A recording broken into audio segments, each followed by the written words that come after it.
আপনার আইফোন এ যদি নতুন একটা আপডেট যেটা হচ্ছে আপনার 26 ভার্সনের যেটা সেই আপডেটটা এসে থাকে, তাহলে আপনার আজকের এই ভিডিওটি অত্যন্ত গুরুত্বপূর্ণ। আজকের এই ভিডিওটিতে আমরা আপনাদেরকে কয়েকটা টিপস এর মাধ্যমে বলে দিব আপনার ফোনের আপডেট করার আগে আপনাদেরকে অবশ্যই কোন কোন পথগুলো বা কোন কোন নিয়মগুলো মেনে চললে আপনাদের ফোনের কোনো প্রবলেম হবে না। আপনার স্টোরেজের প্রবলেম প্লাস হচ্ছে ফোনের প্রবলেম, এবং হচ্ছে অনেক সময় দেখা গেছে যে আপনি অ্যাপেলটা আপনি করছেন, আপডেট করছেন, তারপরে দেখতে পাচ্ছেন যে ওপেন হচ্ছে আর অন হচ্ছে, মানে হচ্ছে কি একটা মানে ওপেন হচ্ছে আবার অটোমেটিক্যালি বন্ধ হয়ে যাচ্ছে। মাঝে মধ্যে দেখতে পাচ্ছেন অ্যাপেলের লোগোটাই বেশি রয়েছে, ওটা আর কোনো কাজ করতেছে না। অনেক সময় দেখা গেছে আপনার মেমোরিতে যা ছিল সেগুলো ডিলিট হয়ে গেছে। তো অনেক সময় দেখা গেছে অনেক ধরনের প্রবলেম হয়ে থাকে।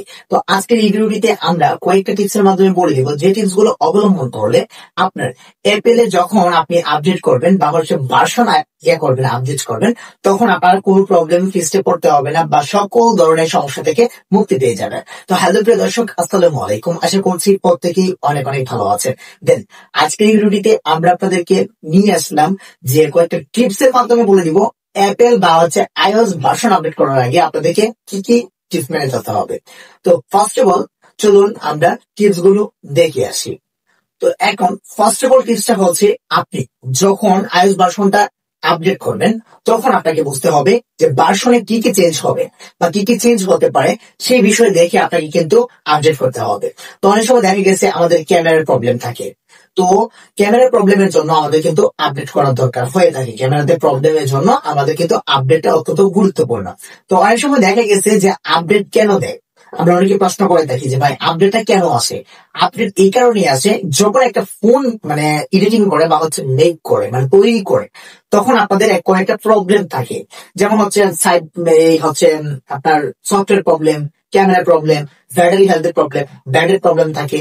ওইগুলো সলিউশন করার জন্য মানে ফিক্সড প্রবলেম গুলো সলিউশন করে দেওয়ার জন্য কিন্তু আমাদের আপডেট গুলো করা হয়। তো আমরা অনেক সময় মানে বিরক্ত লাগে যে হ্যাঁ কেন আপডেট দেয়, কিসের জন্য আপডেট দেয়, এত আপডেট দেওয়ার দরকারটাই কি।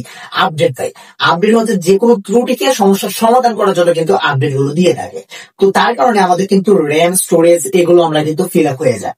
যেহেতু আমরা অ্যাপেল অ্যাকাউন্ট অ্যাপেল চালাই, যেহেতু আইওএস ব্যবহার করি, তার জন্য কিন্তু আমাদের র্যাম রোম এটা হয় না, আমাদের শুধু যেটাই থাকে র্যামই এবং হচ্ছে স্টোরেজ একই থাকে। তো এটাই হচ্ছে মেন ফ্যাক্টর। তো এখন হচ্ছে আপনাদের 2 নম্বরে কোনটা খেয়াল রাখতে হবে। একটা হলো আমরা বলে দিলাম যে আপনাকে দেখতে হবে এটা কোন ধরনের আপডেট চাওয়া হচ্ছে সেই বিষয়টা। তো 2 নম্বরে দেখতে হবে আপনার স্টোরেজ আছে কিনা, পর্যাপ্ত পরিমাণ স্টোরেজ আছে কিনা। আপনি দেখবেন যে আপডেট করার সময় আপনাকে কত আপডেট চাচ্ছে বা কয় জিবি র্যামে আপডেট চাচ্ছে বা কত জিবি কমপ্লিট হতে পারে, কত এমবি চাচ্ছে, সেটার উপর ডিপেন্ড করে আপনাকে কিন্তু স্টোরেজটা খালি রাখতে হবে। আপনি অনেক সময় দেখা গেছে স্টোরেজ খালি রাখা না রাখার কারণে আপনার যে অ্যাকাউন্টের পিকচার গুলা থাকে বা ছবিগুলো থাকে ওই ছবিগুলা অটোমেটিক্যালি ডিলিট হয়ে যায়। তো যার জন্য আমরা তথ্যগুলো হারিয়ে ফেলি। এবং আমাদের 3 নম্বর যে টিপসটা রয়েছে সেটা হচ্ছে আমাদের ওয়াইফাই এবং হচ্ছে ডাটা, এই দুইটার মাধ্যমে পার্থক্য দেখতে হবে। এই দুইটার মাধ্যমে একটা দিয়ে আমাদের কাজ করতে হবে। তো আমরা অনেক সময় দেখা গেছে যে 11-এর পর থেকে 11, 30, 40 এবং হচ্ছে 15, 16 এগুলোতে আপনি যদি আপডেট করেন তাহলে গ্রিন লাইন ইস্যুটা করার সম্ভাবনা বেশি থাকে। সেটা হচ্ছে আপনার বেশিরভাগ 11-12 সিরিজের পড়তেই, কিন্তু 12 সিরিজ থেকে হয় না, মনে হয় 13 সিরিজ থেকে বেশিরভাগ হয়ে থাকে। তো অ্যাপেলের 11, 7, 8 এগুলো আপডেটে কোনো প্রবলেম হয় না, গ্রিন লাইন ইস্যু পড়ে না, কিন্তু অন অফ এটা হয়ে থাকে। তো এটা করার আগে আপনাদেরকে অবশ্যই এই 4টা জিনিস আপনাকে খেয়াল রাখতে হবে।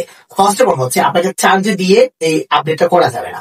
2 নম্বরে হচ্ছে আপনি টাকা দিয়ে আপডেটটা করা থেকে বিরত থাকুন, ওয়াইফাই দিয়ে করার চেষ্টা করেন। এবং 3 নম্বরে যেটা হচ্ছে ফোন চার্জ থেকে খুলে কিংবা আপনি চালিয়ে তারপরে আপডেট করা থেকে বিরত থাকুন। আপডেট করতে গেলে কুল মোডে থাকতে হবে। যদি বেশি কুল করতে চান তাহলে ফ্যানের নিচে ছাড়ে মানে ফ্যানটা একবার ওপেন করে দিয়ে তারপরে আপনি কি করেন আপডেট করা শুরু করেছেন, তাছাড়া কিন্তু অ্যাপেল একদম গরম হয়ে যায়। ঠিক আছে। তো এখন আরেকটা জিনিস যেটা উল্লেখ করতে হবে সেটা হচ্ছে আপনার ফোনের যতগুলো ডাটা আছে সেই ডাটাগুলো কালেক্ট করে রাখবেন পিসিতে কিংবা ফোনের স্টোরেজে বা অ্যান্ড্রয়েডে। আমরা যারা অ্যাপেল ইউজ করে থাকি তারা অ্যান্ড্রয়েড রয়েছে বা হচ্ছে একটা পিসি রয়েছে, তো তাদের ওইখানে তথ্যগুলো আমরা কালেক্ট করার চেষ্টা করবো। তাছাড়া কিন্তু আমাদের তথ্যগুলো হারানোর সম্ভাবনা একদমই বেশি থাকে। ঠিক আছে। তো এইগুলো নিয়ম মেনে চলবে, আপনাদেরকে আর কোনো ফ্যাসিলিটির মধ্যে পড়তে হবে না।